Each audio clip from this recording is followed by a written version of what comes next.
voudrais saluer l'ensemble des parlementaires qui sont présents, anciens parlementaires, vous toutes, mesdames, messieurs, les stagiaires, et tout particulièrement le premier stagiaire dont Christian m'avait souvent parlé. J'ai eu la chance maintenant non seulement de le voir, mais de le saluer, de lui serrer la main. Chers membres de la Fondation, mesdames, messieurs, chers partenaires. C'est un véritable bonheur pour moi, et je me permets d'associer Eric Woerth à mes propos. Nous sommes très très heureux de vous accueillir ici à l'Assemblée nationale pour fêter ensemble les 80 ans de l'INFA.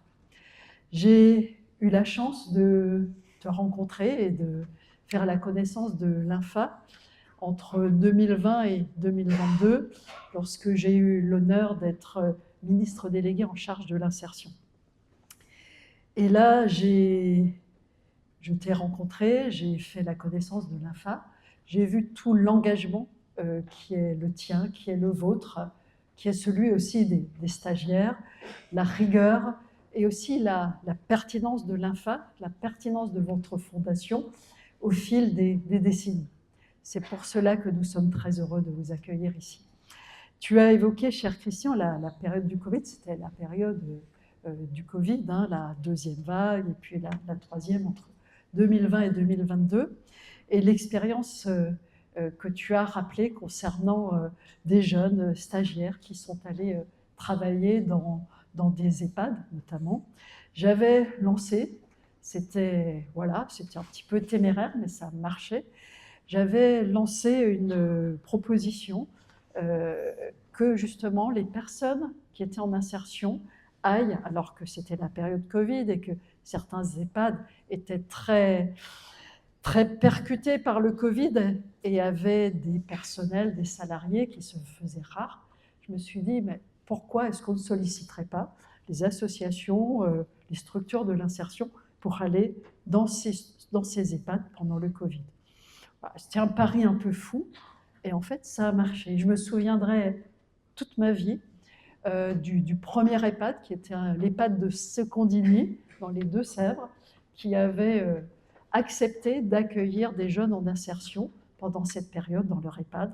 Je suis allée les voir, je suis restée dans l'entrée parce qu'évidemment, pour les rencontrer, parce qu'on m'en aurait voulu d'être allée chez les résidents.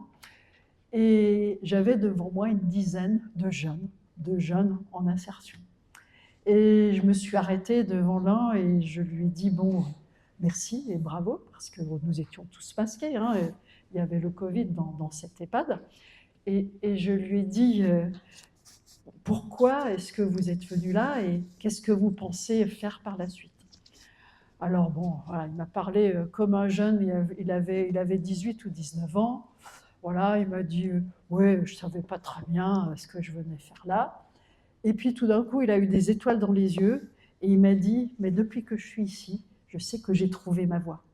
Et mon objectif maintenant, c'est de travailler pour des personnes âgées. Il avait trouvé du sens à sa vie, et bien grâce à cette expérimentation que nous avions lancée. Eh bien, c'est ce que vous faites à l'INFA. C'est ce que vous faites depuis maintenant 1945, où vous avez été reconnu d'utilité publique. Vous avez fait de la formation professionnelle, pas juste un simple service marchand, mais une véritable mission de promotion sociale, d'insertion, d'émancipation. Vous avez formé, et vous continuez à le faire fort heureusement, vous avez formé, accompagné, orienté des centaines de milliers de personnes, qui soient jeunes, qui soient adultes, qui soient en situation de handicap, en situation de reconversion, dans des secteurs où les besoins sont criants, et j'ai envie de dire sont de plus en plus criants, l'hôtellerie-restauration, et bravo pour les succès que tu as énumérés, qui sont les vôtres, le social, la santé, l'animation, le numérique, l'accompagnement et bien d'autres. Et cela dans cet état d'esprit dans lequel je me reconnais pleinement.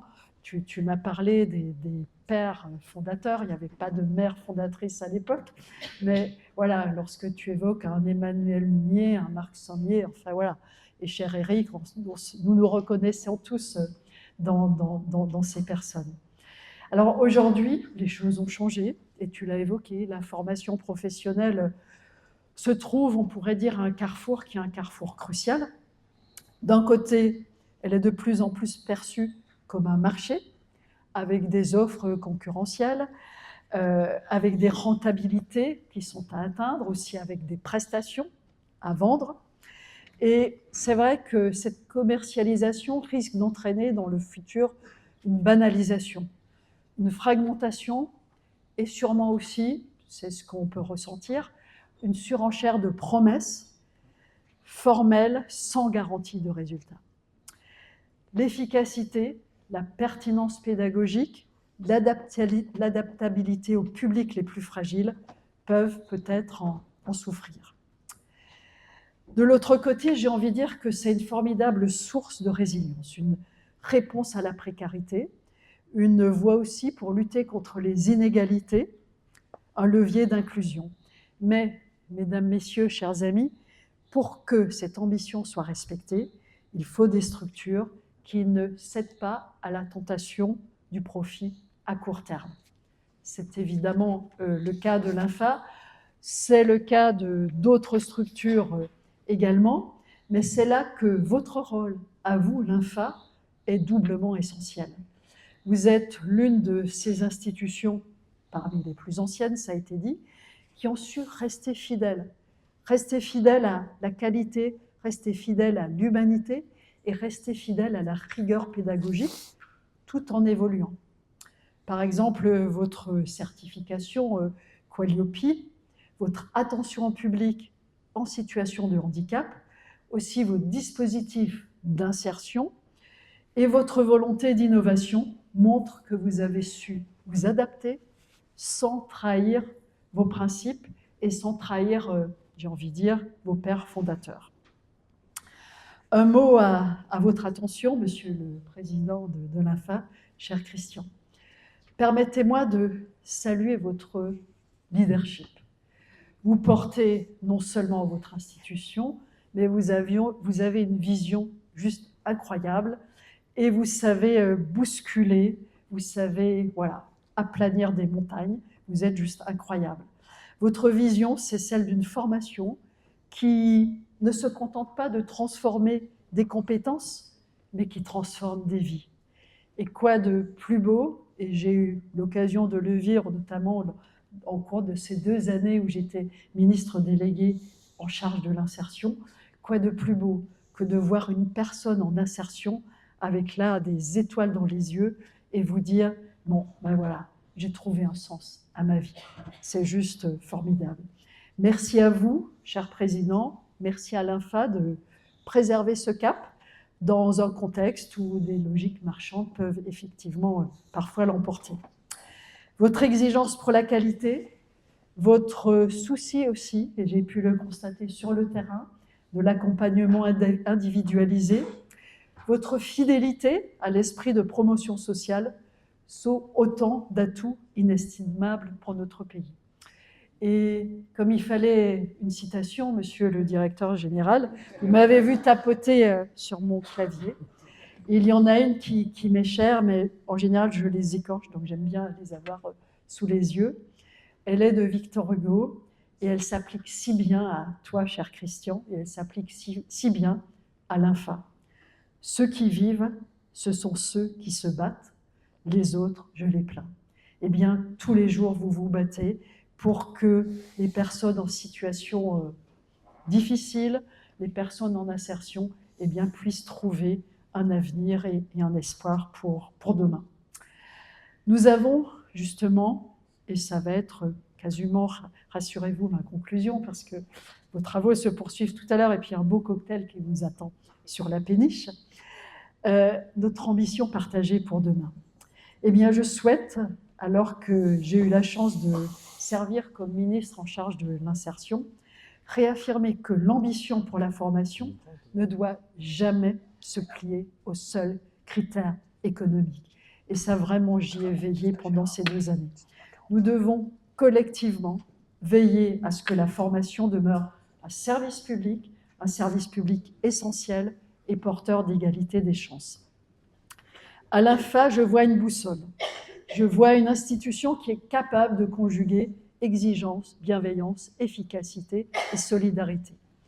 Je souhaite que nos politiques publiques reconnaissent et renforcent encore ce modèle en garantissant, si possible, et c'est important, des financements stables, en veillant aussi à la transparence des résultats, en valorisant les meilleures pratiques et surtout en faisant de la formation non pas un produit, mais un levier de dignité et d'émancipation. Si nous sommes là ce soir, c'est parce que nous sommes tous convaincus de cela. Alors, mesdames, messieurs, chers partenaires, et puis je préfère dire chers amis de l'INFA, pour les stagiaires dont vous portez l'espoir, continuons ensemble à bâtir une formation qui dure, qui transforme, qui invite à la confiance en soi, qui ouvre des chemins.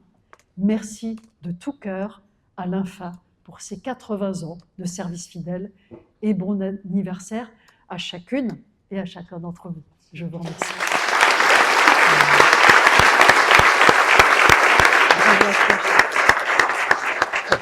Merci.